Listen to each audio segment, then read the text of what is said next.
또 김치찌개야? 내가 뭐 이런 생활 하려고 결혼한 줄 알아?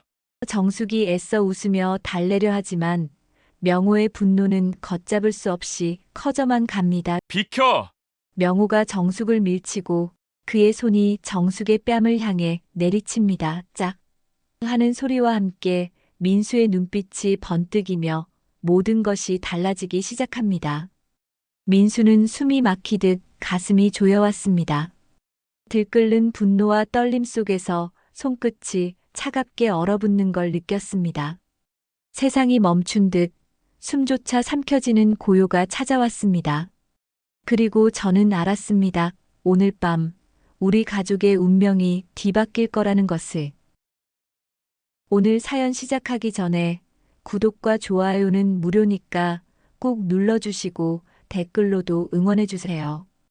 영상을 만드는데 큰 힘이 됩니다.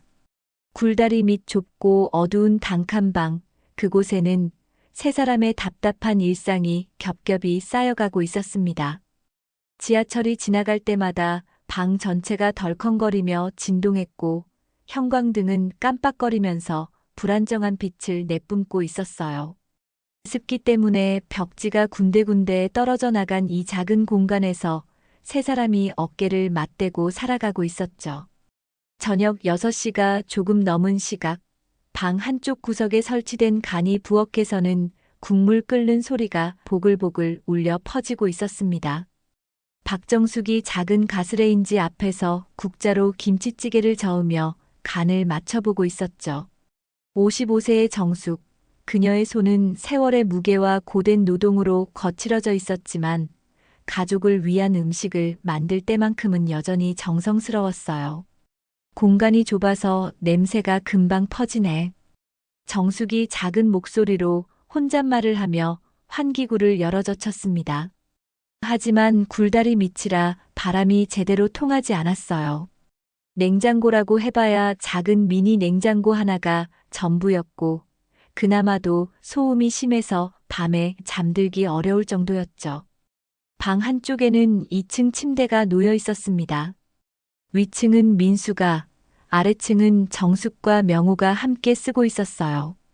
민수는 지금 침대 옆에 놓인 작은 책상에서 공부를 하고 있었습니다. 27의 나이에도 여전히 공무원 시험 준비에 매달려 있는 민수, 벌써 3년째 도전하고 있는 시험이었지만 번번이 아슬아슬하게 떨어지곤 했어요. 기익! 의자에서 나는 삐걱거리는 소리가 좁은 방 안에 울려 퍼졌습니다. 민수가 몸을 돌려 목을 돌리는 소리였어요. 하루 종일 좁은 책상에 앉아 있다 보니 온몸이 뻐근했거든요. 책상 위에는 공무원 시험 관련 서적들이 빼곡히 쌓여 있었습니다. 행정법 교재는 이미 너덜너덜해져서 테이프로 붙여놓은 흔적이 역력했고, 기출문제집에는 빨간 펜으로 채점한 점수들이 가득했죠. 작은 방이다 보니 민수가 책장을 넘기는 소리, 형광펜으로 줄 긋는 소리까지 모든 게 다 들렸습니다. 찰싹찰싹.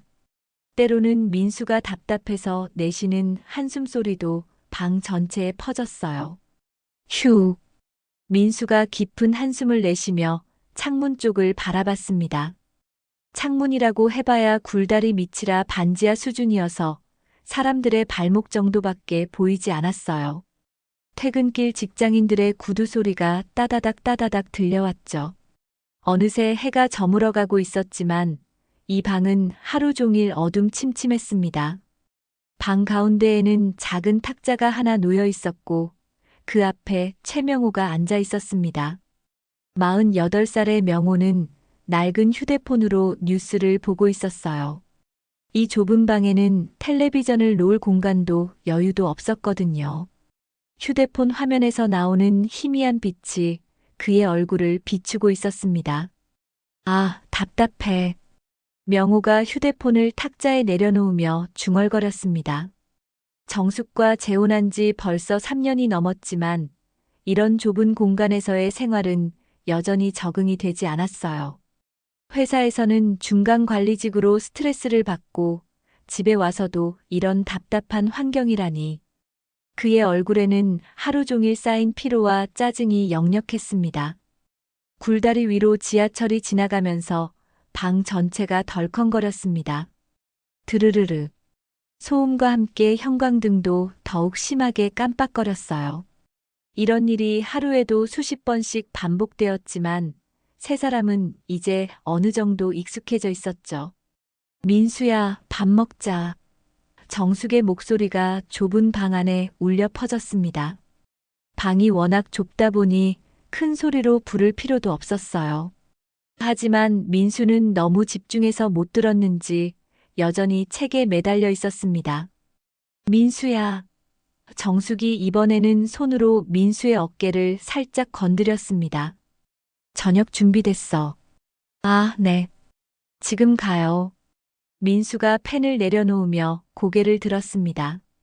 안경 너머로 보이는 그의 눈에는 피로가 가득했어요.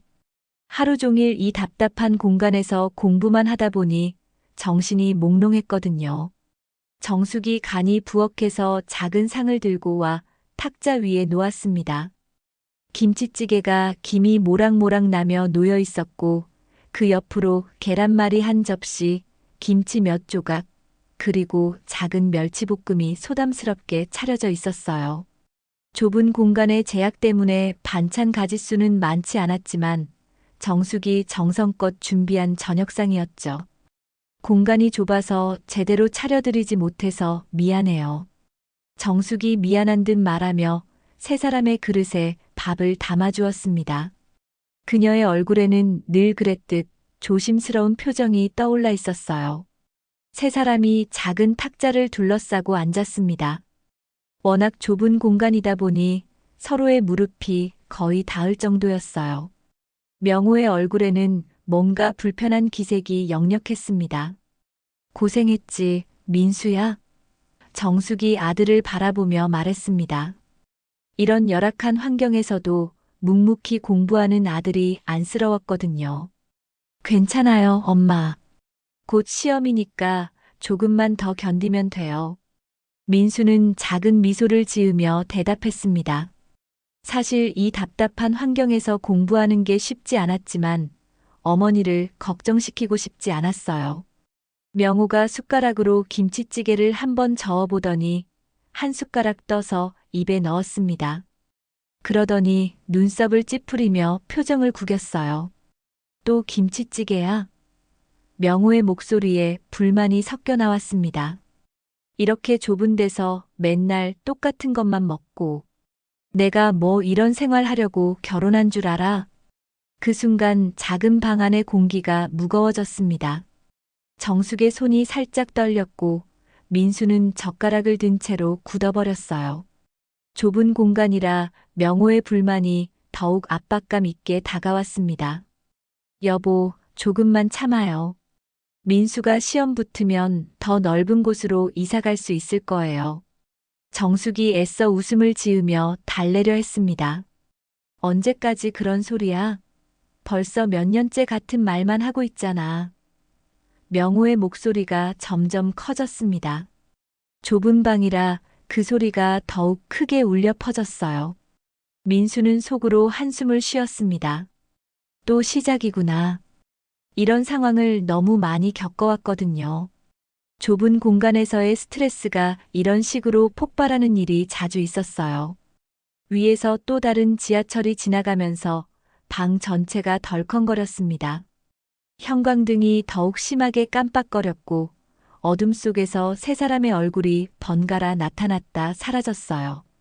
굴다리 밑 이 작은 공간은 세 사람의 서로 다른 마음의 무게를 감당하기엔 너무나 좁고 답답했습니다. 바깥에서는 퇴근길 사람들의 발소리가 계속 들려왔고 이웃방에서는 아이 우는 소리와 텔레비전 소리가 섞여 나왔습니다. 하지만 이 방 안의 무거운 침묵은 그 어떤 소음보다도 더 압박감 있게 세 사람을 짓눌러 오고 있었어요. 그날 밤 명호는 평소보다 늦게 집으로 돌아왔습니다. 굴다리 밑 좁은 방 안에 술 냄새가 진동했어요. 문을 열고 들어서는 명호의 발걸음은 비틀거렸고 그의 얼굴은 붉게 달아올라 있었습니다. 어디 갔다 오셨어요? 정숙이 조심스럽게 물었습니다. 이미 밤 11시가 넘은 시각이었거든요. 민수는 책상에서 고개를 돌려 명호를 바라봤어요. 좁은 방이다 보니 명호의 상태를 한눈에 알 수 있었습니다. 회사 사람들이랑 좀 마셨어. 명호가 퉁명스럽게 대답하며 작은 탁자에 주저앉았습니다. 그의 옷에서는 소주와 맥주가 섞인 냄새가 진하게 풍겼어요. 이 답답한 곳에 있으니까 미치겠어서 나간 거야. 정숙의 얼굴이 굳어졌습니다. 명호가 술을 마시고 오는 날이면 늘 이런 시기였거든요. 평소에 억눌러 두었던 불만들이 술기운과 함께 터져 나오곤 했어요. 물 좀 가져다 드릴까요? 정숙이 일어서려고 했지만 명호가 손을 저었습니다. 됐어. 그런 거 말고. 명호가 방을 둘러보며 혀를 찼습니다. 이게 사람 사는 곳이야? 쥐구멍도 이것보단 넓겠다. 민수가 펜을 꽉 쥐었습니다. 명호의 목소리가 점점 커지고 있었어요. 좁은 공간이라 그 소리가 더욱 압박감 있게 다가왔습니다. 여보, 목소리 좀 낮춰주세요. 이웃들이 들어요. 정숙이 애써 차분하게 말했습니다. 이웃? 이런 꼴로 사는 우리를 이웃들이 어떻게 생각할까? 명호가 비웃듯 말했습니다. 아, 맞다. 여기 사는 사람들은 다 우리 꼴이지. 위에서 지하철이 지나가면서 방 전체가 덜컹거렸습니다. 형광등이 깜빡거리자 명호의 얼굴이 더욱 일그러져 보였어요. 저 소리 좀 봐. 하루 종일 저런 소리를 들으면서 살아야 해. 명호가 천장을 올려다보며 소리쳤습니다. 내가 언제까지 이런 생활을 해야 하는 거야. 조금만 참아요. 민수가 공무원 되면. 정숙이 말을 시작했지만 명호가 갑자기 일어서며 끼어들었습니다. 또 그 소리야? 공무원, 공무원. 언제까지 그의 핑계 대면서 살 거야? 명호의 시선이 민수에게 향했습니다. 야, 너 공부한 지 몇 년 됐어? 민수가 고개를 들었습니다. 3년. 됐습니다. 3년을 해도 못 붙는 놈이 언제 붙는다고? 명호의 목소리에 비아냥이 섞여 있었어요. 내가 남자면 남자답게 나가서 벌어와. 이 좁은 곳에서 책만 보고 앉아있지 말고. 명호 씨. 정숙이 일어서며 아들을 감쌌습니다. 민수는 열심히 하고 있어요. 제발 그만해요. 열심히? 결과가 없으면 소용없어. 명호가 탁자를 손바닥으로 탁 쳤습니다. 작은 방이라 그 소리가 더욱 크게 울려 퍼졌어요. 나는 이런 생활 못 참겠어. 민수가 천천히 일어섰습니다. 그의 주먹이 살짝 떨리고 있었어요. 아저씨가 싫으시면 나가시면 됩니다. 뭐라고? 명호의 눈이 번뜩였습니다. 내가 감히 나한테 나가라고 해? 민수야. 정숙이 아들을 말렸지만 민수는 멈추지 않았습니다. 여기는 원래 저희 집이었어요. 아저씨가 들어오신 거잖아요. 민수의 목소리가 떨렸지만 단호했습니다. 명호가 민수에게 한 걸음 다가섰습니다. 좁은 방이라 두 사람 사이의 거리는 불과 한 걸음 정도였어요. 내 주제의 어른한테 그런 식으로 말해? 그럼 어른답게 행동하세요. 민수도 지지 않고 대꾸했습니다. 그동안 참아왔던 것들이 한꺼번에 터져 나오는 것 같았어요. 이 자식이. 명호가 손을 번쩍 들었습니다. 안 돼요. 정숙이 두 사람 사이에 끼어들었습니다. 그녀의 몸이 명호와 민수 사이를 막았어요. 제발 그만해요. 하지만 명호의 분노는 이미 절정에 달해 있었습니다. 좁은 공간에서 오는 답답함, 술기운, 그리고 민수의 반발까지 모든 것이 그를 자극했어요. 비켜. 명호가 정숙을 밀쳤습니다. 정숙이 뒤로 비틀거리며 벽에 부딪혔어요. 좁은 방이라 피할 곳도 없었습니다. 엄마. 민수가 소리쳤습니다. 그 순간 명호의 손이 정숙의 뺨을 향해 내리쳐졌습니다. 짝 하는 소리가 좁은 방 안에 울려 퍼졌어요. 정숙이 뺨을 감싸며 주저앉았습니다. 민수의 눈이 번뜩였습니다. 아저씨. 그가 명호에게 달려들려고 했지만 정숙이 아들의 팔을 붙잡았어요. 민수야, 안 돼. 정숙이 눈물을 흘리며 말렸습니다. 제발. 명호는 거친 숨을 몰아쉬며 두 사람을 내려다봤습니다. 그의 얼굴에는 후회와 분노가 뒤섞여 있었어요. 하지만 이미 돌이킬 수 없었습니다. 나도 이러고 싶지 않아. 명호가 중얼거렸습니다. 하지만 이 답답한 곳에서 어떻게 살아? 위에서 또 지하철이 지나갔습니다. 덜컹거리는 소음과 함께 형광등이 깜빡거렸어요. 어둠과 빛이 번갈아가며 세 사람의 절망적인 모습을 비췄습니다. 민수는 바닥에 주저앉은 어머니를 안으며 마음속으로 다짐했습니다. 이제 더는 참을 수 없어. 뭔가 해야 해. 그의 눈빛이 예전과는 완전히 달라져 있었어요. 정숙은 뺨에 손을 대고 조용히 울고 있었습니다. 좁은 공간 안에서 벗어날 곳도 숨을 곳도 없었어요. 세 사람의 관계는 이미 돌이킬 수 없는 선을 넘어버린 것 같았습니다. 굴다리 밑 어둠 속에서 이 작은 방은 더 이상 집이 아니라 감옥 같았습니다. 민수는 어머니를 부축하며 일어서면서 명호를 똑바로 바라봤어요. 그의 눈빛에는 더 이상 두려움이 아닌 다른 감정이 타오르고 있었습니다. 정숙은 아들의 표정 변화를 느끼고 불안해했어요. 민수야, 괜찮다. 엄마는 괜찮아. 하지만 민수는 대답하지 않았습니다. 그 대신 주먹을 꽉 쥔 채 무언가를 결심한 듯한 표정을 지었죠. 명호도 민수의 달라진 눈빛을 눈치챘는지 한 발 뒤로 물러섰습니다. 이 좁은 공간에서 뭔가 돌이킬 수 없는 일이 일어날 것만 같은 긴장감이 흘렀어요. 그날 밤 민수는 잠을 이루지 못했습니다. 2층 침대 위층에 누워서 천장을 바라보며 계속 뒤척였어요. 아래에서는 명호의 코 고는 소리가 들려왔지만 정숙은 여전히 조용했습니다. 아마 어머니도 잠들지 못하고 있을 거라는 생각이 들었어요. 새벽 5시 민수는 조용히 침대에서 내려왔습니다. 정숙이 부엌에서 물을 끓이고 있었어요. 그녀의 뺨에는 아직도 빨간 자국이 남아 있었습니다. 엄마. 민수가 작은 목소리로 불렀습니다. 민수야, 왜 이렇게 일찍 일어났어? 정숙이 놀란 듯 돌아봤어요.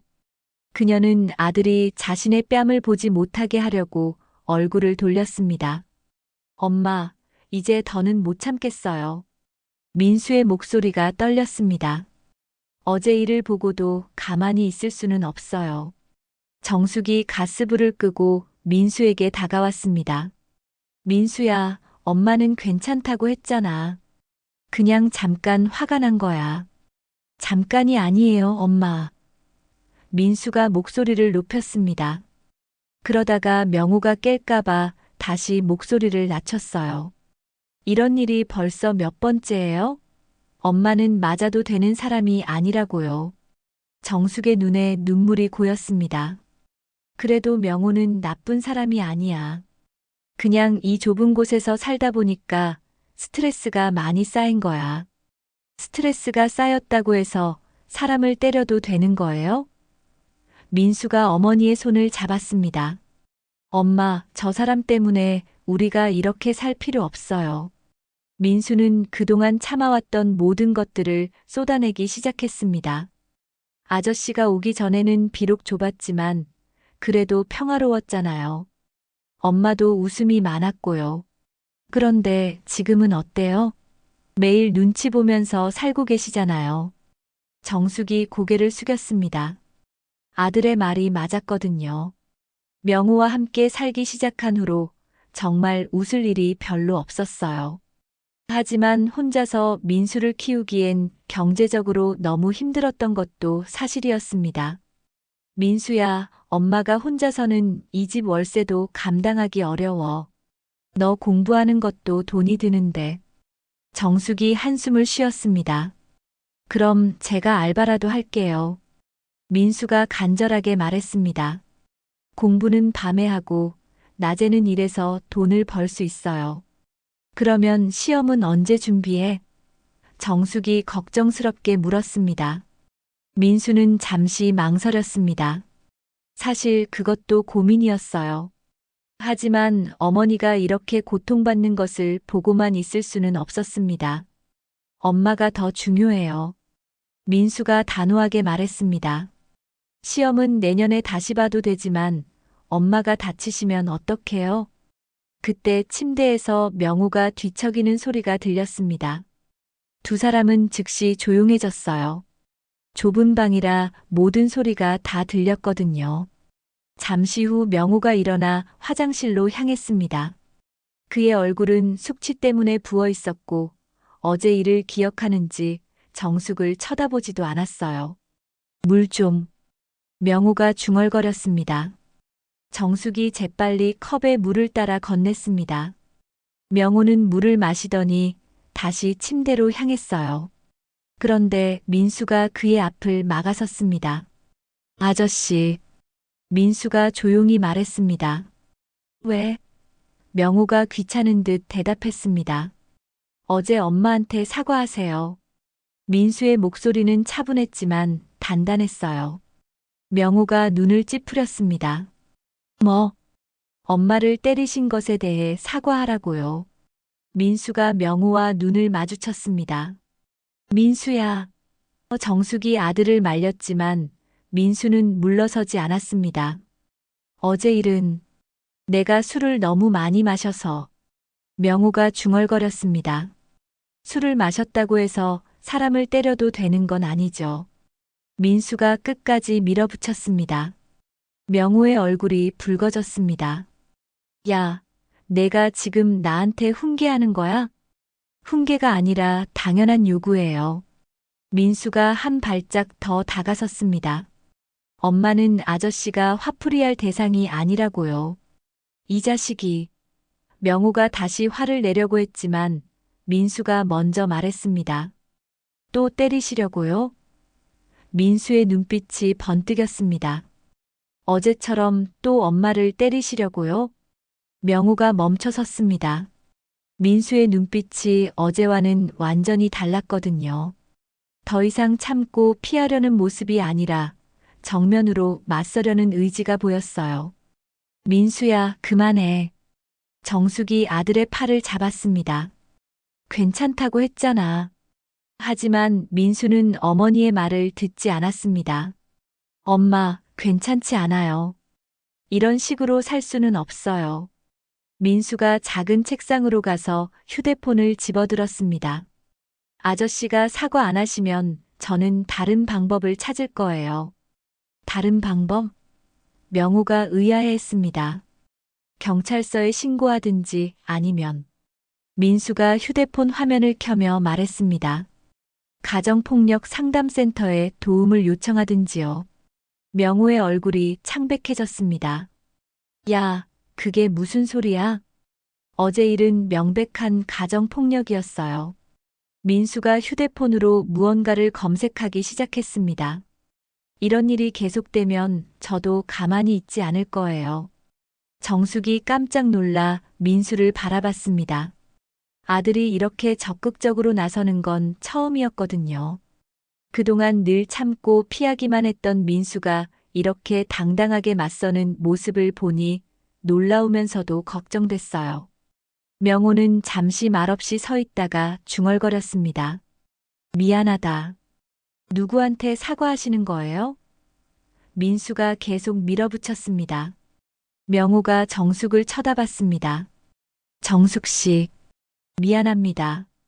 어제 제가 너무했습니다. 정숙이 고개를 끄덕였지만 민수는 만족스럽지 않은 표정이었어요. 하지만 일단은 여기서 멈추기로 했습니다. 다시는 이런 일이 없기를 바라요. 민수가 마지막으로 말했습니다. 명호가 침대로 돌아간 후 정숙이 민수에게 다가왔습니다. 민수야, 고마워. 하지만 너무 자극하지는 마라. 정숙이 걱정스럽게 말했습니다. 민수가 어머니의 손을 꼭 잡았습니다. 엄마, 저는 이제 달라질 거예요. 더 이상 엄마가 혼자 모든 걸 참을 필요 없어요. 그날부터 민수는 정말 달라졌습니다. 어머니를 지키겠다는 결심으로 가득 차 있었어요. 하지만 그 결심만으로는 부족하다는 것을 민수도 알고 있었습니다. 좁은 굴다리 밑 단칸방에서 세 사람이 함께 사는 한 이런 갈등은 언제든 다시 일어날 수 있었거든요. 민수는 책상에 앉아 컴퓨터를 켜고 가정폭력 상담센터 홈페이지를 찾아보기 시작했습니다. 혹시 모를 상황에 대비해서 미리 알아두고 싶었어요. 그러면서도 마음 한구석에서는 걱정이 들었습니다. 정말로 신고를 하게 되면 이 가정은 어떻게 될까? 어머니는 과연 괜찮을까 하는 생각들이 머릿속을 복잡하게 만들었어요. 며칠 동안은 조용했습니다. 명호도 어느 정도 자제하는 모습을 보였고 민수의 달라진 태도 때문인지 함부로 화를 내지 않았어요. 하지만 좁은 공간에서 세 사람이 함께 지내는 긴장감은 여전했습니다. 마치 언제 터질지 모르는 시한폭탄을 안고 사는 것 같았어요. 정숙은 그 며칠 동안 명호의 눈치를 더욱 살피게 되었습니다. 아침에 일어날 때부터 저녁에 잠들 때까지 그의 기분을 읽으려고 애썼어요. 혹시라도 또 다른 폭발이 일어날까봐 두려웠거든요. 민수는 책상에 앉아 있는 시간이 많아졌지만 집중이 잘 되지 않았습니다. 귀를 기울이면 명호의 모든 움직임이 들렸어요.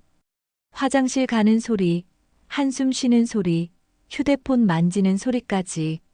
좁은 공간이라 모든 게 다 들렸거든요. 그러던 어느 목요일 저녁 상황이 다시 급변했습니다. 명호가 회사에서 일찍 퇴근해 왔는데 문을 열고 들어오는 순간부터 분위기가 달랐어요. 평소보다 발걸음도 거칠었고 문 닫는 소리도 더 컸습니다. 후아. 명호가 깊은 한숨을 내쉬며 셔츠 단추를 풀기 시작했습니다. 그의 얼굴은 평소보다 더 어두웠고 이마에는 땀이 송글송글 맺혀 있었어요. 사실 회사에서 상사에게 심하게 꾸중을 들었던 터였거든요. 업무무에서 실수를 했고 동료들 앞에서 망신을 당한 기분이었어요. 아, 더워 죽겠네. 명호가 셔츠를 벗어던지며 투덜거렸습니다. 이 더위에 에어컨도 없는 이런 곳에서 어떻게 살라는 거야. 정숙이 조심스럽게 명호의 표정을 살펴보며 다가갔습니다. 뭔가 평소와 다르다는 걸 직감적으로 느꼈어요. 무슨 일 있으셨어요? 오늘 일찍 오셨네요. 별일 아니야. 명호가 퉁명스럽게 대답하며 바닥에 주저앉았습니다. 그는 머리를 양손으로 감싸며 깊은 한숨을 내쉬었어요. 회사에서의 일이 계속 머릿속을 맴돌았거든요. 민수는 책상에서 고개를 들어 명호를 바라봤습니다. 펜을 든 손이 멈춰 있었어요. 뭔가 평소와 다른 분위기를 느꼈거든요. 명호의 눈빛이 예전보다 더 날카로워 보였고 어깨도 잔뜩 긴장해 있었습니다. 저녁 준비할게요. 정숙이 재빨리 부엌으로 향했습니다. 이런 날에는 빨리 밥을 차려서 명호의 기분을 풀어드려야 한다고 생각했어요. 작은 가스레인지에 물을 올리고 냉장고에서 라면과 계란을 꺼냈습니다. 물이 끓는 소리가 보글보글 나기 시작했어요. 정숙이 라면을 넣고 계란을 풀어서 넣었습니다. 좁은 공간이라 금방 라면 냄새가 방 전체에 퍼졌어요. 또 라면이야? 명호가 코를 킁킁거리며 불만스럽게 말했습니다. 맨날 라면, 김치찌개. 제대로 된 음식 한번 해줄 수는 없어? 정숙의 손이 잠시 멈췄습니다. 하지만 곧 웃음을 지으며 대답했어요. 라면에 계란이랑 파 넣어서 맛있게 끓여드릴게요. 내일은 고기 사다가 불고기 해드릴게요. 그런 게 아니라 명호가 갑자기 목소리를 높이며 일어섰습니다. 난 오늘 고기가 먹고 싶다고. 삼겹살이든 갈비든. 그의 목소리가 좁은 방 안에 울려 퍼졌어요. 위층에서 발걸음 소리가 들렸는데 아마 이웃이 무슨 일인가 해서 귀를 기울이는 것 같았습니다. 민수가 펜을 내려놓고 몸을 돌렸습니다. 아저씨, 목소리 좀 낮추세요. 뭐? 명호가 민수를 쏘아봤습니다. 그의 눈에는 회사에서 받은 스트레스와 분노가 그대로 담겨 있었어요. 내가 나한테 명령하는 거야? 명령이 아니라 부탁이에요. 민수가 의자에서 일어서며 차분하게 대답했습니다. 이웃들이 다 들어요. 벽이 얇아서. 명호가 비웃으며 손을 휘둘렀습니다. 이웃들, 여기 사는 사람들이 뭔데? 다들 우리처럼 이런 꼴로 사는 주제에 뭘 신경 써? 그렇다고 해서 시끄럽게 해도 되는 건 아니죠. 민수가 한 발짝 앞으로 나서며 말했습니다. 그의 목소리는 여전히 차분했지만 눈빛에는 단호함이 담겨 있었어요. 명호의 얼굴이 점점 붉어졌습니다. 회사에서 받은 스트레스가 이런 식으로 터져 나오고 있었어요. 야, 너 요즘 말이 많아졌네. 며칠 전에 한 번 말했다고 해서 내가 이 집 주인인 줄 알아? 주인이 아니라 가족이니까 말하는 거예요. 민수가 명호와 눈을 마주치며 대답했습니다. 그의 시선은 흔들리지 않았어요. 가족? 명호가 코웃음을 치며 손뼉을 쳤습니다. 웃기는 소리 하네. 너희들이 언제 나를 가족으로 생각했어? 그냥 돈 벌어다 주는 사람 정도로 생각하는 거 아니야? 정숙이 황급히 가스불을 끄고 두 사람 사이로 들어왔습니다. 라면이 끓어 넘칠 뻔했거든요. 여보, 민수야, 제발 그만해요. 밥이나 먹어요. 하지만 명호의 분노는 이미 끓어오르고 있었습니다. 그동안 참아왔던 모든 불만이 한꺼번에 터져 나오는 것 같았어요. 아니야, 오늘은 확실히 하고 넘어가자. 그가 민수를 가리키며 말했습니다. 야, 너 27이면 다 큰 어른이야. 그런데 언제까지 엄마 등에 업혀서 살 거야? 민수의 얼굴이 굳어졌습니다. 제가 언제 엄마 등에 업혀 살았다고 그래요? 그럼 뭐야? 명호가 방을 둘러보며 손을 휘둘렀습니다. 집세는 누가 내고, 전기세 가스비는 누가 내고, 생활비는 누가 대고, 이 좁은 구멍 같은 곳 월세도 내가 내봤어? 민수가 입을 다물었습니다. 그 말은 사실이었거든요. 아르바이트를 해본 적도 있지만 공부에 집중하기 위해 그만둔 상태였어요. 대답 못하지? 명호가 민수 앞으로 다가서며 계속 몰아붙였습니다. 공무원 시험 3년을 해도 못 붙는 놈이 언제 붙겠어? 10년을 해도 못 붙을 거야. 그만해요. 정숙이 두 사람 사이에서 소리쳤습니다. 민수는 열심히 하고 있어요. 작년보다 점수도 많이 올랐고요. 열심히 한다고 다 되는 거야? 명호가 정숙에게도 화를 내며 손가락을 흔들었습니다. 현실을 봐. 이 좁은 곳에서 언제까지 이런 식으로 살 거야? 나도 한계가 있어. 위에서 지하철이 지나가면서 방 전체가 덜컹거렸습니다. 드르르르. 소음과 함께 형광등이 깜빡거리자 세 사람의 얼굴이 번갈아 나타났다 사라졌어요. 그래, 이거야. 명호가 천장을 가리키며 소리쳤습니다. 이 소음, 이 진동, 언제까지 이런 걸 참고 살아야 해? 하루에 몇십 번씩. 민수가 주먹을 꽉 쥐었습니다. 손톱이 손바닥에 박힐 정도였어요. 그럼 나가세요. 아무도 붙잡지 않아요. 뭐라고? 명호가 민수에게 성큼 다가섰습니다. 좁은 방이라 금방 코앞까지 왔어요. 그의 숨소리까지 느껴질 정도였습니다. 제가 뭘 잘못했는지 모르겠어요. 민수가 한 발짝도 물러서지 않고 명호와 눈을 마주쳤습니다. 공부하는 게 죄예요? 꿈을 가지는 게 잘못된 거예요? 꿈. 명호가 코웃음을 치며 민수의 어깨를 가리켰습니다. 3년을 해도 못 이루는 게 꿈이야? 그건 그냥 망상이지. 현실 도피야. 그 순간 민수의 이성이 끊어졌습니다. 그동안 참아왔던 모든 것이 한꺼번에 터져 나왔어요. 망상이라고요? 그래, 망상이야. 명호가 더 큰 소리로 말하며 민수의 가슴을 손가락으로 찔렀습니다. 내 주제에 공무원이 되겠다고? 웃기지 마. 민수가 명호에게 한 발짝 더 다가섰습니다. 두 사람의 거리가 거의 없어졌어요. 제 주제가 뭔데요? 이런 곳에서 이런 꼴로 사는 주제에. 명호가 방을 둘러보며 팔을 휘둘렀습니다. 굴다리 및 쥐구멍에서 사는 주제에 무슨 공무원이야. 안 돼요. 정숙이 두 사람 사이에 끼어들려고 했지만 이미 늦었습니다. 민수가 명호의 가슴을 양손으로 밀쳤습니다. 그럼 아저씨는 뭔데요? 저희보다 나은 게 뭐가 있다고 그래요? 명호가 뒤로 비틀거리며 벽에 부딪혔습니다. 좁은 공간이라 피할 곳도 없었어요. 그의 등이 벽에 쿵 하고 부딪히는 소리가 났습니다. 이 자식이 어른한테 손을 대? 명호가 벽에서 몸을 일으키며 민수에게 달려들었습니다.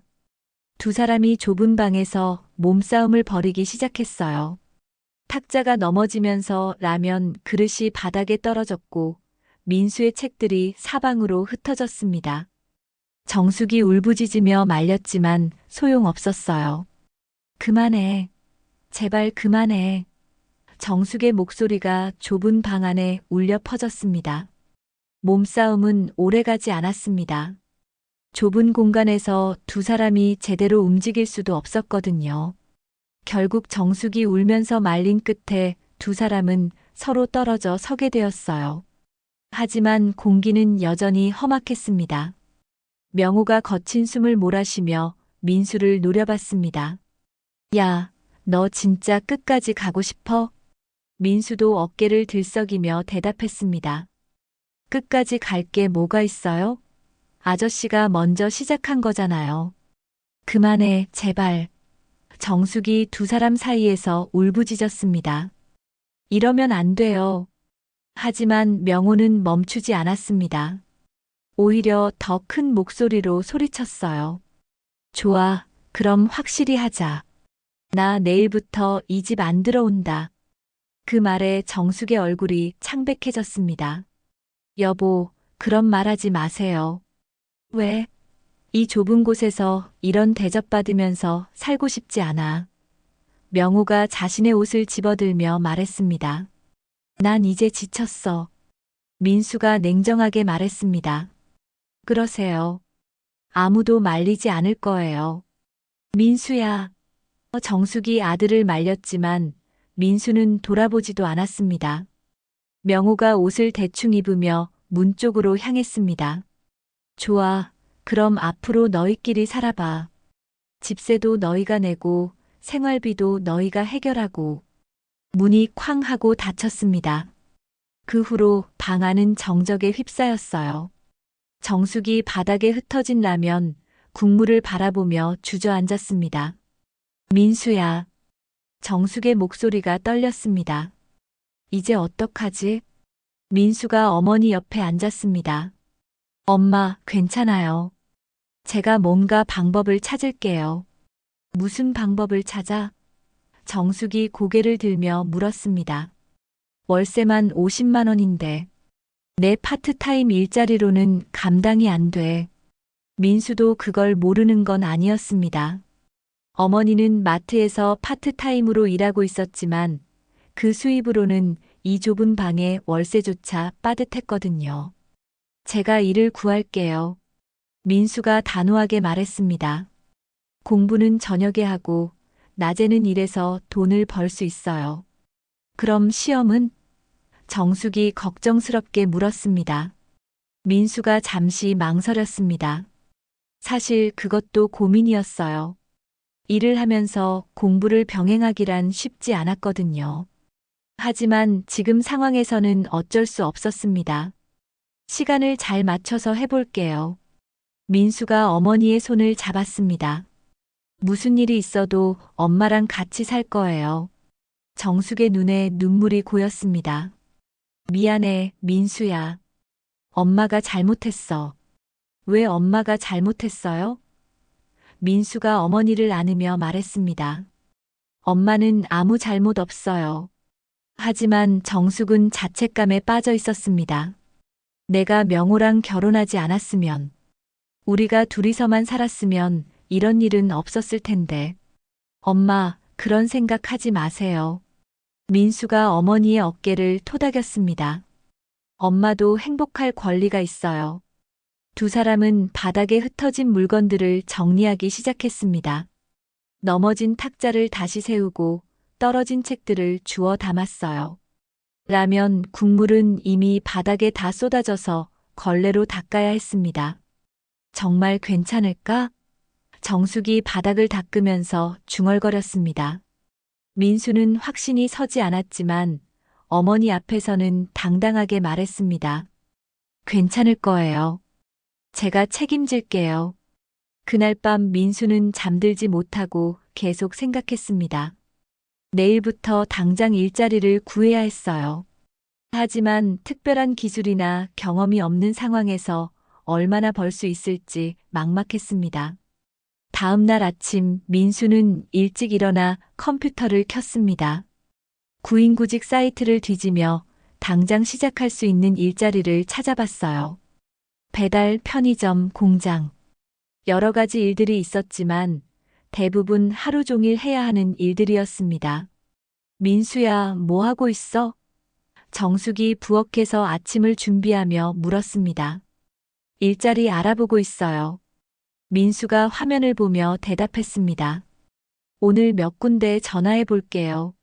정숙이 다가와서 화면을 봤습니다. 너무 무리하지 마라. 공부도 해야 하는데. 엄마, 지금은 이게 더 중요해요. 민수가 고개를 들며 말했습니다. 시험은 내년에 다시 봐도 되지만 집은 잃으면 안 되거든요. 그때 휴대폰이 울렸습니다. 정숙이 전화를 받았어요. 여보세요? 정숙의 목소리가 떨렸습니다. 혹시 명호일까 봐서였죠. 아, 마트에서. 정숙이 안도의 한숨을 쉬었습니다. 마트에서 오늘 나와달라는 연락이었어요. 전화를 끝낸 정숙이 민수에게 말했습니다. 오늘 마트에 나가야 해. 누가 아파서 대신 일해달래. 엄마도 힘드실 텐데. 민수가 걱정스럽게 말했습니다.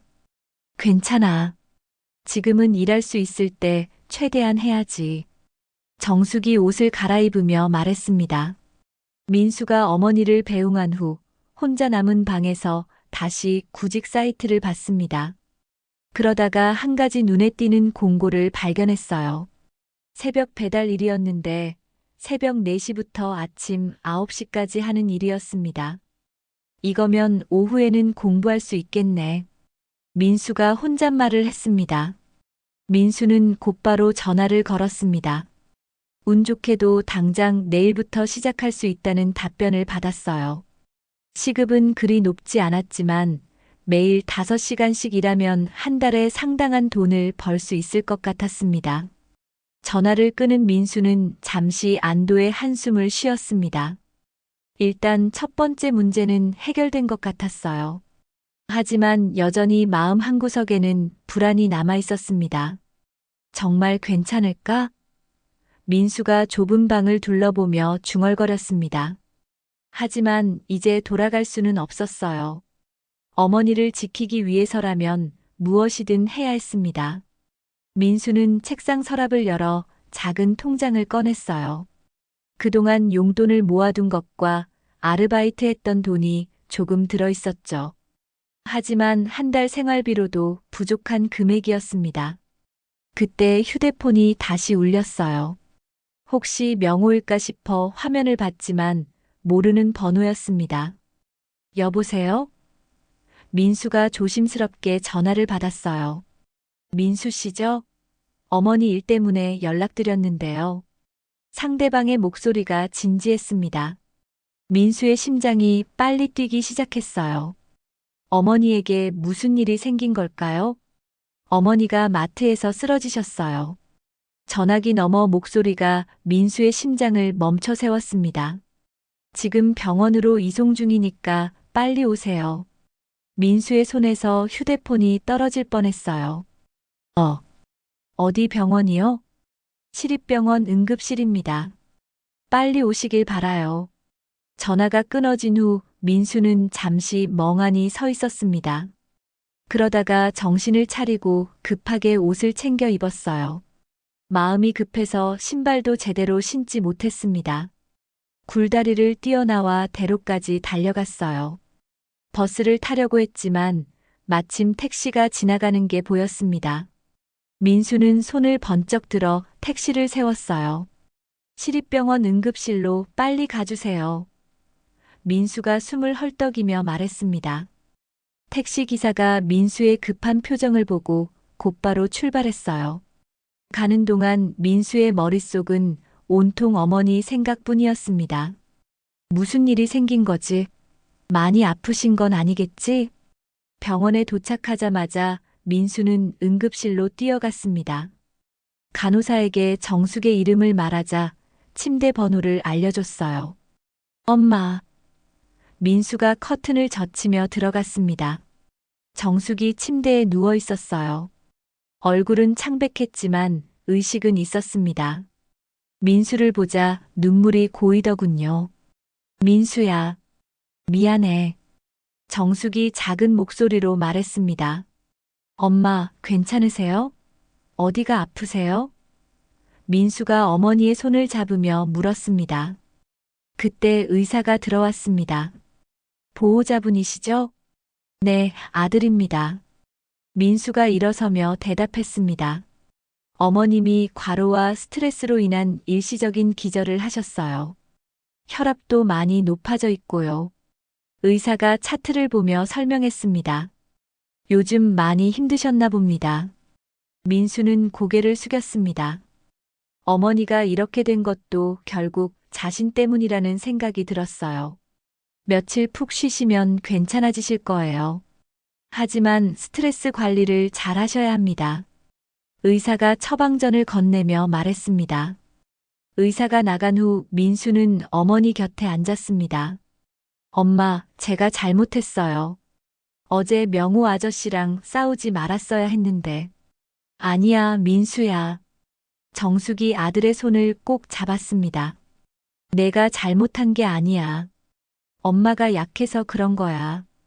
약하다니요. 엄마가 얼마나 강한 분인데요. 민수의 목소리가 떨렸습니다. 정숙이 천천히 몸을 일으켜 앉았습니다. 민수야, 엄마가 솔직히 말할게. 네, 말씀하세요. 명호랑 결혼한 건 정말 너 때문이었어. 정숙이 깊은 한숨을 쉬었습니다. 혼자서는 너 공부시키면서 살기가 너무 힘들었거든. 민수의 가슴이 찡했습니다. 그런 줄은 알고 있었지만 어머니 입에서 직접 들으니 더 마음이 아팠어요. 그런데 결혼하고 나니까 더 힘들어졌어. 정숙이 계속 말했습니다. 명호는 생각보다 성격이 급하고 스트레스를 많이 받는 사람이더라고. 특히 좁은 곳에서 사는 걸 많이 힘들어해. 엄마, 어제 일도 사실 이해가 돼. 정숙이 민수를 바라봤습니다.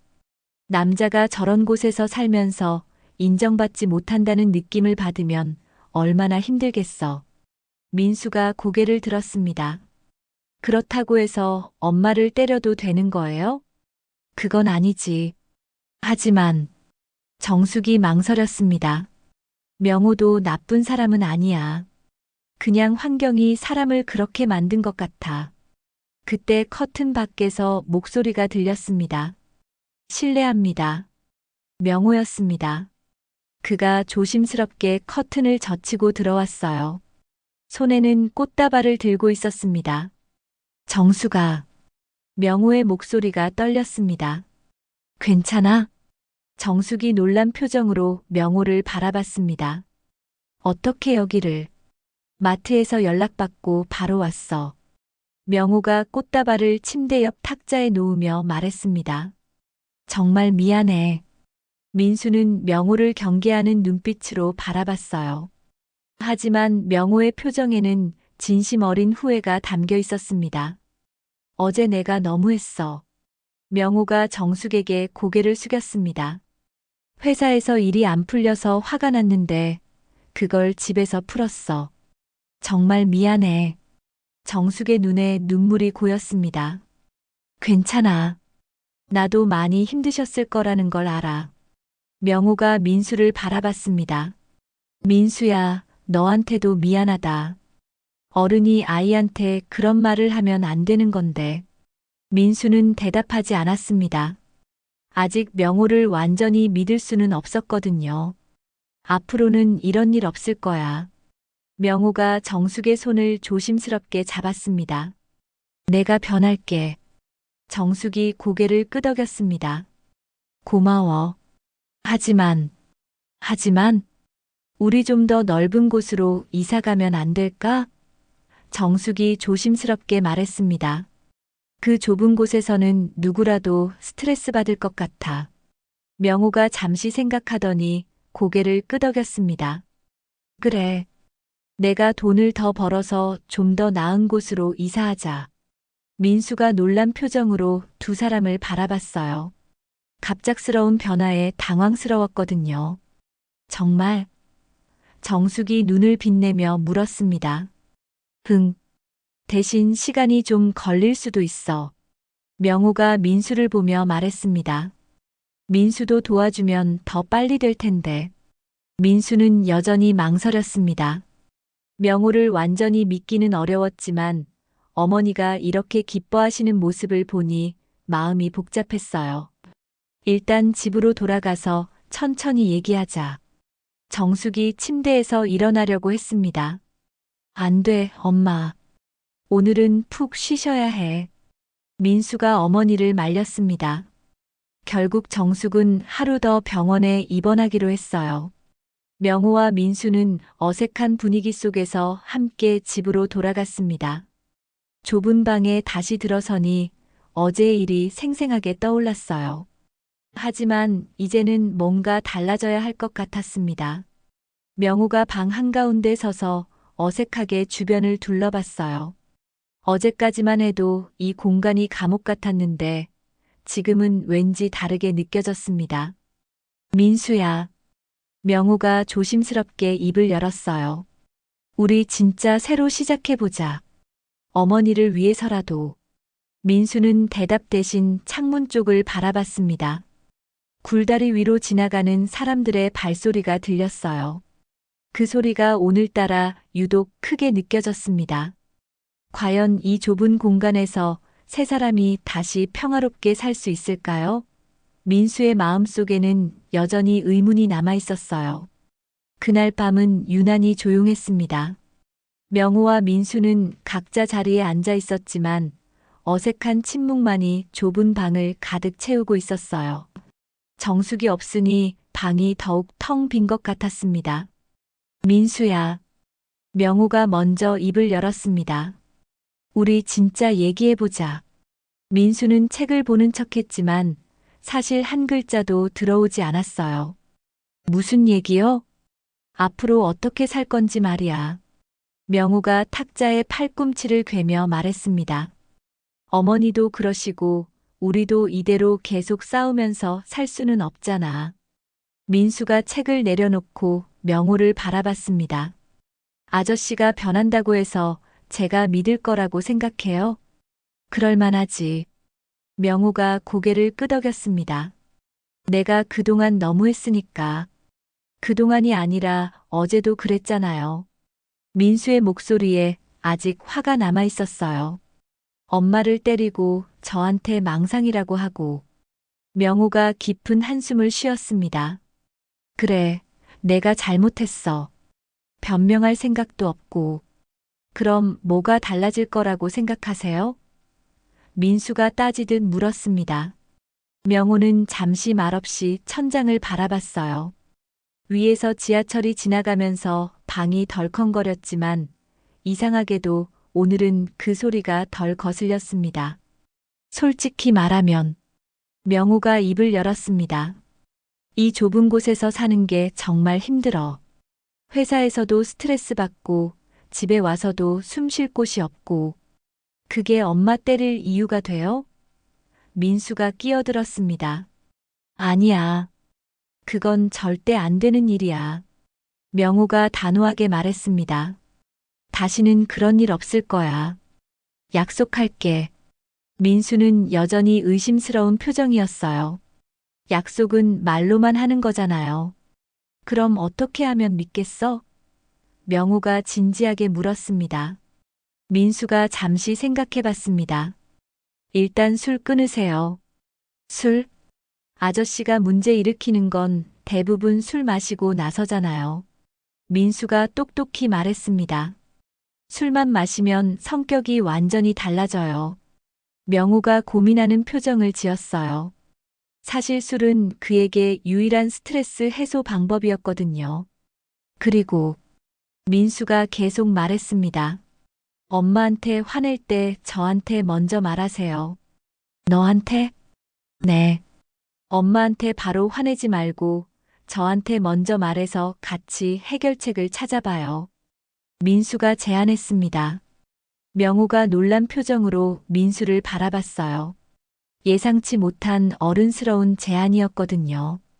그렇게 하면 너는 나를 믿어줄 거야? 명호가 조심스럽게 물었습니다. 한 번 기회는 드릴게요. 민수가 대답했습니다. 하지만 또 엄마한테 손 떼면 그때는 진짜 경찰 불러요. 명호가 민수의 단호한 눈빛을 보고 고개를 끄덕였습니다. 알았어. 그렇게 하자. 그때 명호의 휴대폰이 울렸습니다. 회사에서 온 전화였어요. 여보세요? 명호가 전화를 받았습니다. 네, 과장님. 네, 정말요?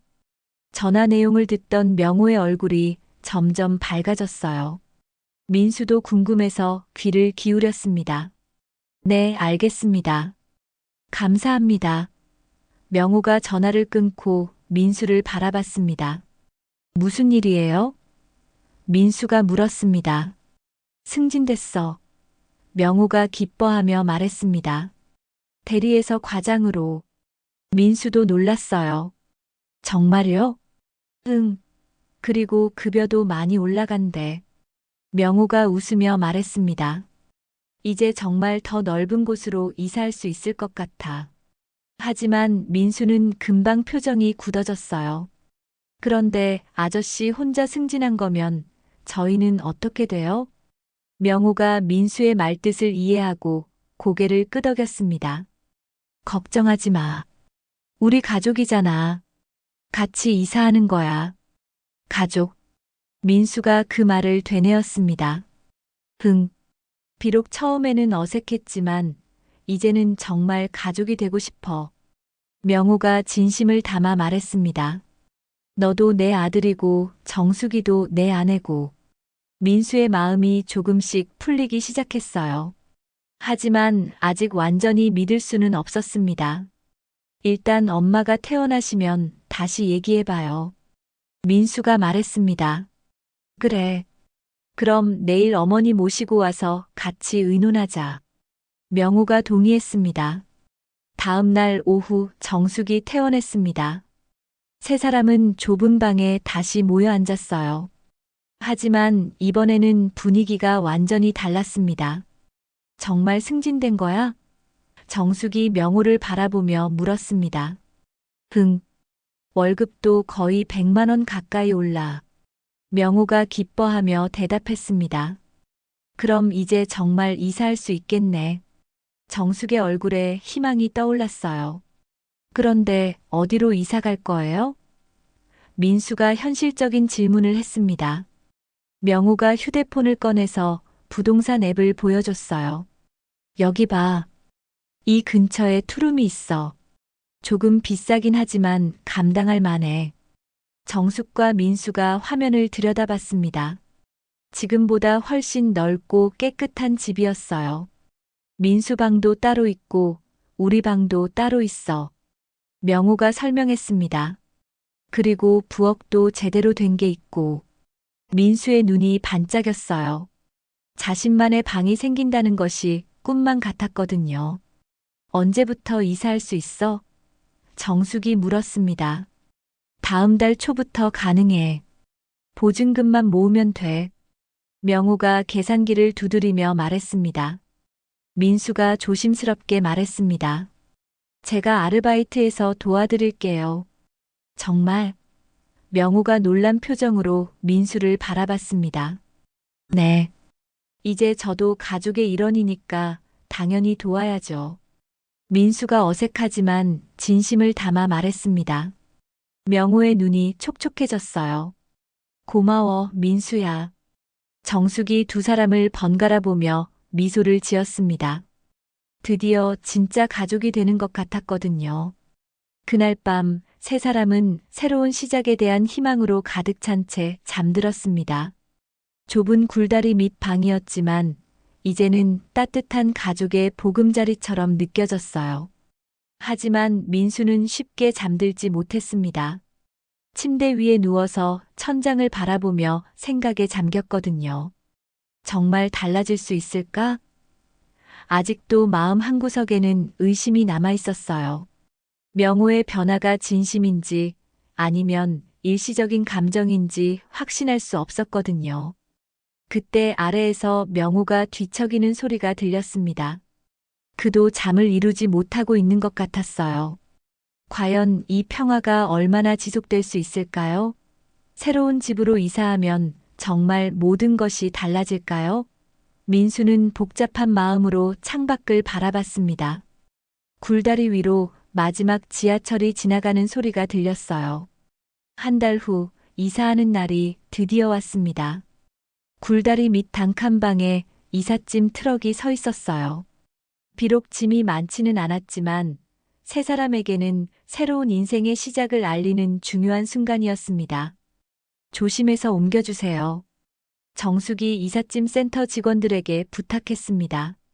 민수의 책상과 2층 침대, 작은 냉장고와 가전제품들이 하나씩 트럭에 실렸어요. 민수는 마지막으로 그 좁은 방을 둘러봤습니다.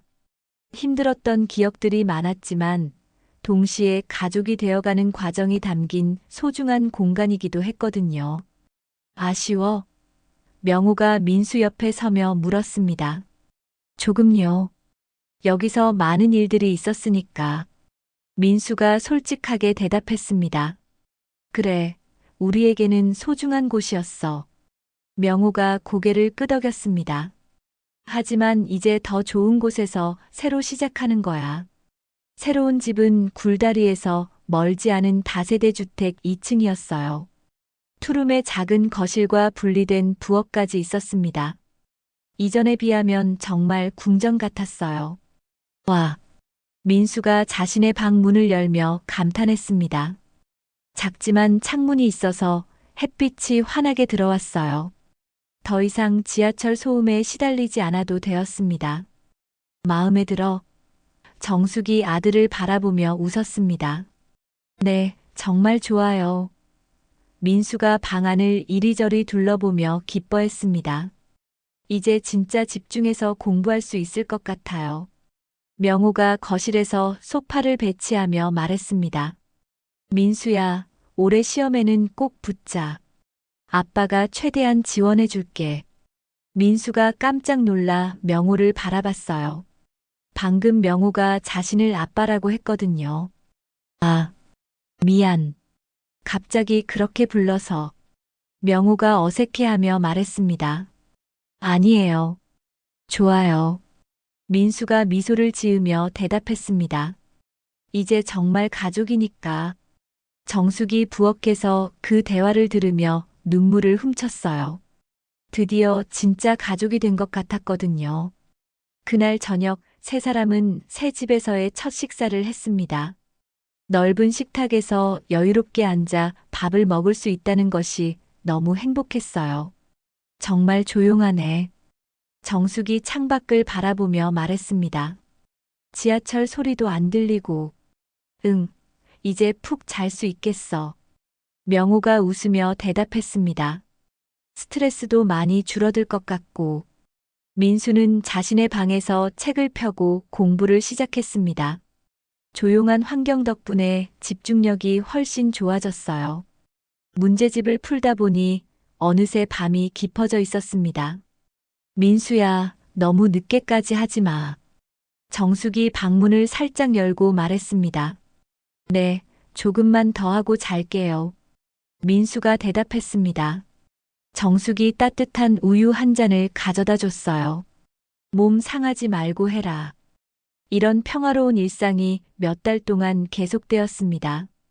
명호는 정말 달라져 있었어요. 술을 완전히 끊었고 화를 낼 때도 정숙이나 민수에게 직접적으로 표현하지 않고 밖에서 산책을 하며 진정시켰습니다. 어느 토요일 아침 명호가 일찍 일어나서 아침 준비를 하고 있었어요. 여보, 내가 할게. 정숙이 부엌으로 오려고 했지만 명호가 손을 저었습니다. 괜찮아. 나도 할 줄 안다고. 명호가 계란을 프라이팬에 붙이며 말했습니다. 당신도 좀 쉬어. 민수가 방에서 나와 그 모습을 보고 놀랐어요. 예전 같으면 상상도 할 수 없는 광경이었거든요. 아빠, 제가 도와드릴까요? 민수가 자연스럽게 말했습니다. 응, 고마워. 빵 구워줄래? 명호가 웃으며 대답했습니다. 세 사람이 함께 아침을 준비하는 모습은 정말 화목한 가족 같았어요. 드디어 공무원 시험일이 다가왔습니다. 민수는 새벽부터 일어나 마지막 점검을 했어요. 긴장하지 마, 민수야. 정숙이 아들의 어깨를 토닥이며 말했습니다. 그동안 열심히 했으니까 분명 좋은 결과 있을 거야. 명호가 격려했습니다. 시험장에 가는 길에 명호가 직접 차로 데려다 줬어요. 떨지 말고 평상시처럼 해.